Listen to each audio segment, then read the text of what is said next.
এই রিয়েলিটি চেকটা আর্জেন্টিনার জন্য বোধহয় খুব বেশি দরকার ছিল। আর্জেন্টিনা বোধহয় এবারের বিশ্বকাপের সবচেয়ে কঠিন ম্যাচটি খেলে ফেলেছে, অন্তত এখন পর্যন্ত খেলা ম্যাচগুলোর পর এ কথা বলাই যায়। কাবো ভার্দে আলবিসেলেস্তেদের নাড়িয়ে দিয়ে গেছে। প্রশ্ন উঠছে, প্রথমবার বিশ্বকাপ খেলতে আসা কাবো ভার্দের সাথে লিওনেল স্কালোনির দলের এই অবস্থা মিশরের বিপক্ষে কেমন করবে তারা? অতীত অভিজ্ঞতা, বিশ্লেষণ আর পরিসংখ্যান অবশ্য আর্জেন্টাইন ফ্যানদের জন্য স্বস্তির বার্তাই দিচ্ছে। কাবো ভার্দের মতো এতটা কঠিন হবে না মিশর ম্যাচ, এমনটাই বলছে বিভিন্ন বিশ্লেষণ। চলুন একটু খোলাসা করা যাক। শুরুতেই কাবো ভার্দে আর্জেন্টিনার চিন্তায় আঘাত করে। এই ম্যাচে জমাট রক্ষণের চিন্তা করে নামা আর্জেন্টিনা দেখে কাবো ভার্দের ভিন্ন রূপ।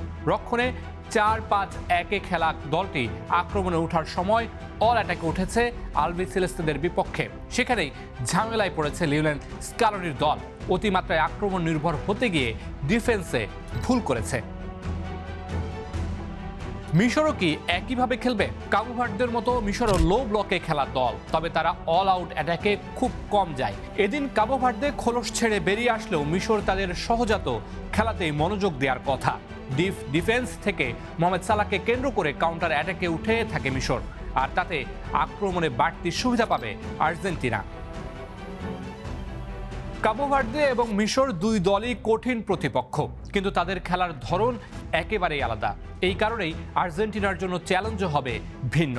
কাবো ভার্দে আক্রমণাত্মক দ্রুত প্রেসিং করে, মিশর রক্ষণাত্মক কাউন্টার অ্যাটাক করে।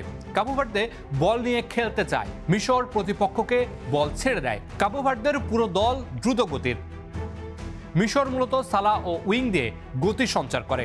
কাবো ভার্দে অনেক সময় রক্ষণে ফাঁকা জায়গা রেখে দেয়। মিশর নিচু ব্লকে খুব সংগঠিত দল। কাবো ভার্দে তুলনামূলক কম আন্তর্জাতিক অভিজ্ঞতার দল, মিশর টুর্নামেন্টে বেশি অভিজ্ঞ। কাবো ভার্দে নির্ভয়ে আক্রমণ করে, মিশর ধৈর্য ধরে সুযোগের অপেক্ষা থাকে। আর্জেন্টিনা যদি কাবো ভার্দের ম্যাচ থেকে শিক্ষা নিয়ে রক্ষণ আরও সংগঠিত রাখে, তাহলে মিশরের বিপক্ষে তাদের জয়ের সম্ভাবনা বেশি। তবে নকআউট পর্বে একটি ভুলই ম্যাচের ফল বদলে দিতে পারে, তাই মিশরকে হালকাভাবে নেয়ার কোনো সুযোগ নেই। তবে আর্জেন্টিনার বিপক্ষে মিশরকে বেশ কয়েক জায়গায় বেগ পোহাতে হবে, দীর্ঘ সময় বল ছাড়া খেলতে হবে, ডিফেন্সে খুব বেশি ঝড় যাবে। মেসিকে আটকানোই মূল পরিকল্পনা হবে মিশরের। সেই পরিকল্পনার অংশ হিসেবে মেসির চারপাশে 2 বা 3 জন খেলোয়াড় রাখবে তারা। এতে লাউতারো মার্টিনেজ, আলভারেজদের জন্য বিস্তর জায়গা খালি হয়ে যাবে, আর সেই সুযোগটা নিবে আর্জেন্টিনা। যদি আর্জেন্টিনা প্রথম 30 মিনিটের মধ্যে গোল করতে পারে, তাহলে ম্যাচ তাদের নিয়ন্ত্রণে চলে যাবে। মিশরকে তখন রক্ষণ ছেড়ে আক্রমণে উঠে আসতে হবে, যা আর্জেন্টিনার জন্য আরও সুযোগ তৈরি করবে। এই ম্যাচে আর্জেন্টিনার জয়ের সম্ভাবনা দেখা হচ্ছে 70% আর মিশরের 30%।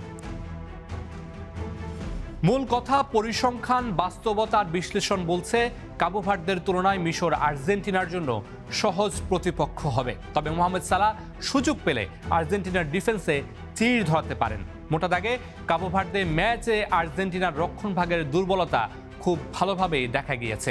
ফাইনালের মঞ্চে যেতে হলে লিওনেল স্কালোনিকে এই জায়গায় মেরামত করতে হবে।